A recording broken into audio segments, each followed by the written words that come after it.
Hi there, I'm Angela. Welcome to Friday Sews. Couple words of thanks before we get started. Thanks to Jen from Today in Jen's Sewing Room for starting the hashtag Friday Sews. And thanks to you guys for watching, and a special thanks to anyone who's able to jump on the live chat. I really appreciate that. It's very much fun to chat with you guys in real time, whether it's just in like that little chat box that's on the side of the screen or a live video, which I did my first one last week. So we'll talk a little bit more about that here in just a second. So before we get into chatting about life and videos and everything like that, let's talk about sewing a little bit. So I'm finishing up the hem on my Vogue dress here.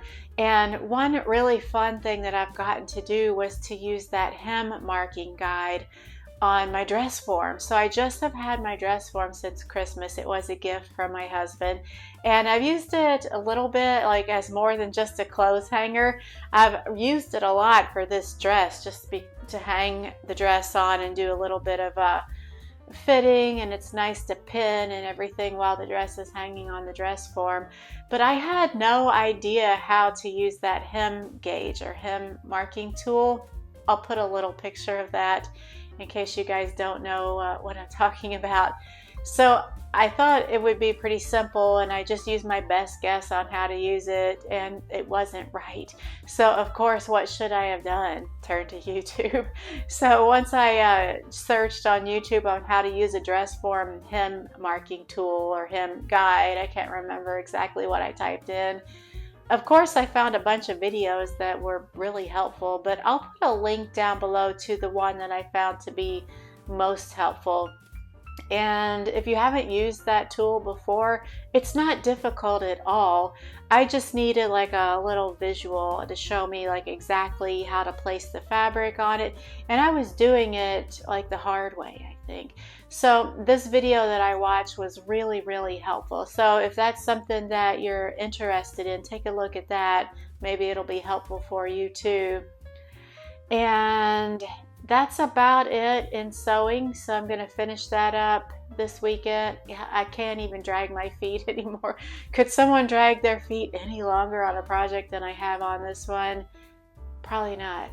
But I'm going to get it finished this weekend, and I will move on to my next project, which you've probably seen me show this before, but it's another Vogue pattern. It's a pair of capri pants.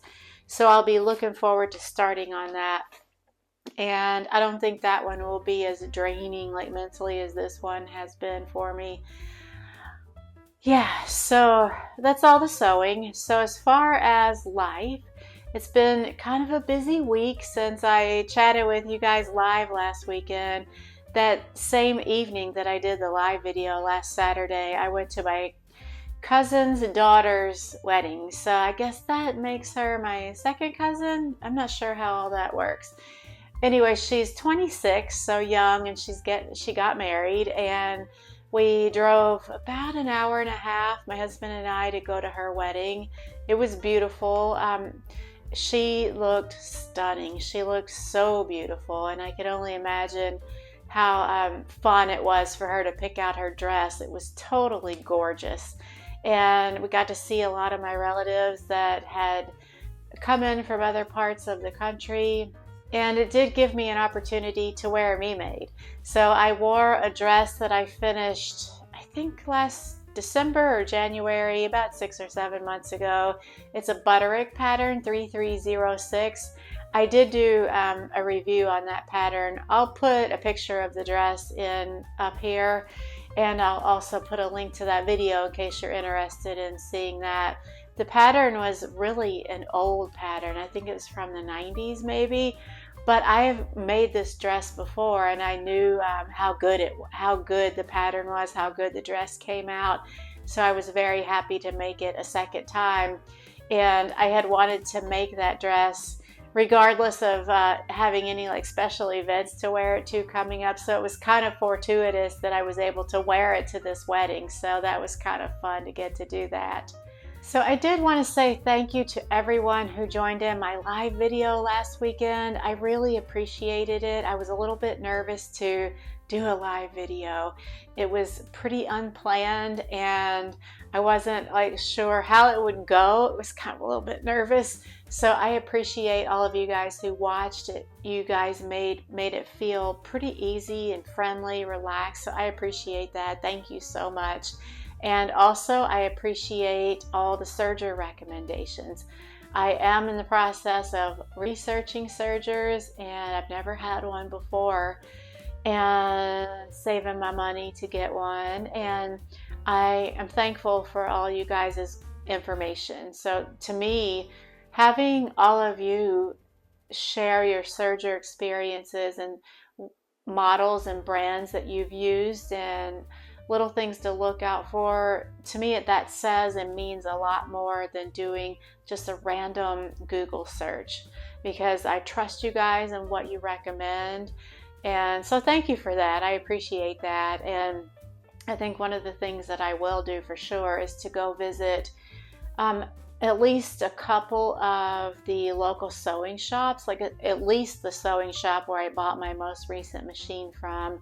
They sell Genomi's, Vikings, Elna, Brother, and maybe one or two other brands. So I'll definitely give them a visit and like test drive some models. And I'm not sure if I'll do the live videos regularly. It was fun, and there was something going on with, I don't know, it's probably something that I did, but maybe I kind of Googled it a little bit about the fact that the chat replay didn't show up. And from what I could see on a Google search, that's kind of a known like issue sometimes, like that happens sometimes, although I'm kind of more inclined to believe it's something that I did wrong. But so it kind of made me a little gun shy, because I feel like when you lose that chat replay, you lose like half of the conversation. So I was really sorry to see that that wasn't available, but it was still a lot of fun, and thank you guys for participating. And I'll definitely do it again. I'm just not sure. Maybe next weekend I'll try that again. And if it goes well with uploading it to YouTube and all that, the technical side of things, and I don't run into any issues, then I might make it a regular thing. We'll have to see. Like I said, if it's going to be where that chat replay doesn't show up for viewing after the fact, I feel like it definitely loses something. So yeah, so stay tuned on that. We'll figure it out and see what's going on there. And in other parts of life, it's been primarily about the garden for me, as it is in the summertime, being an avid gardener. I've got all kinds of things like ready to harvest now. Well, not all kinds. I've got a lot of onions coming in, so that's kind of nice. I cook with a lot of onions usually, so instead of having to buy onions, I can just go pull them out from the garden, which is so nice. It's so convenient. It feels kind of great to just go out to the garden and pick the food for that night, or at least parts of it. And this weekend, my friend and I have gone in together to purchase a bushel of peaches from one of the local plant farms. So we're going to pick that up probably, if I haven't already gotten it by the time you see this video, it'll be very soon. So I'm going to have probably 80 to 100 peaches to figure out something to do with. I'm sure I'll can some of them, which I did last year. We did the same thing last year, she and I. And I think I'm going to, so probably can about half of them. And then with the other half, I've got a lot of recipes in mind to make fresh. So I found a great recipe for a peach bread that looks so good, and I'll try to remember to put a link to that in the description box below as well. And a peach barbecue sauce.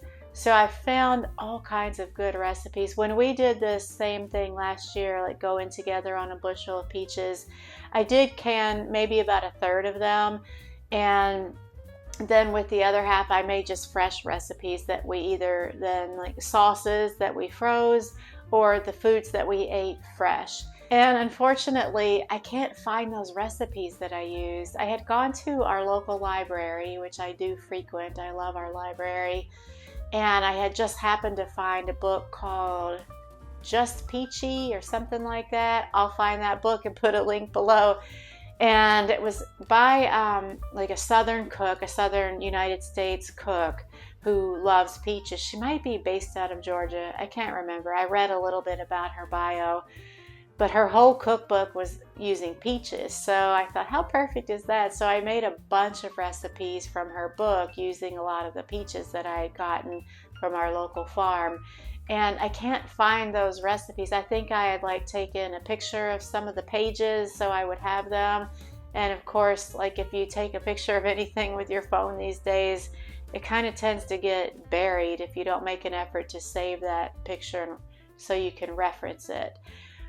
So I'm using a bunch of new peach recipes that I found online this year. So I'm looking forward to that. That should be really good.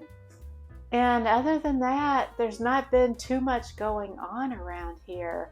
It's been extremely hot in our local area, as I think it's been in like a lot of the United States this year. We've been experiencing like daily temperatures in the low to mid 90s Fahrenheit. And we do tend to get, like I'm in the Midwest of the United States, and we do get hot weather in the summer, hot and pretty humid. Not hot and humid like the southeastern United States, but still it does get pretty hot and humid. And we're in the Ohio Valley area. So the Ohio River is a big river in the United States. It's not the biggest, but it's a pretty big river. So our town kind of is in that Ohio Valley area. So it does tend to get a little bit humid, even though we're not in the south. So it's been really hot, and I'm having to make sure to keep our garden watered pretty frequently. So along with the heat, we haven't been getting a lot of rain. So I'm kind of to the point now where I'm going to do a rain dance if we don't get any rain soon. And I have an irrigation system, but it's not a permanently stationed one in the garden. And I have it kind of laid out, but I haven't turned it on and set up the timer and made sure all the different little water spouts are going into the right beds and pots. I would love to have a permanent irrigation system in the garden, so that's something that maybe I can work towards in the future. But until then, it's a lot of hand watering, and normally I love hand watering my garden because it gives me a real good chance to take a look at every plant. Like I can lay hands and eyes on each and every plant and see how they're doing, inspect for any pests or any signs of disease or anything like that. But when it's like 90 degrees Fahrenheit plus from morning till 9 p.m. or 10 p.m. even, it's really hot and it's easy to kind of overdo it, which I've done a few times. And I need to learn to pace myself and do those kinds of garden tasks either very early in the morning or as late as possible into the evening. But I get kind of absorbed in it, and then before I know it, I've been out there for 2 hours in the extreme heat. So note to self, I do have a featured channel to share with you guys this week. We missed that last week because it was the live video, and I wasn't sure how to kind of incorporate that in, but there is one for this week. It's by a woman named Carol. She's based in the UK, and her channel name is So Carol, and it's a pretty young channel. I think maybe she's been producing videos for a month to 2 months, so pretty new, and she has a handful of videos out. I love her channel.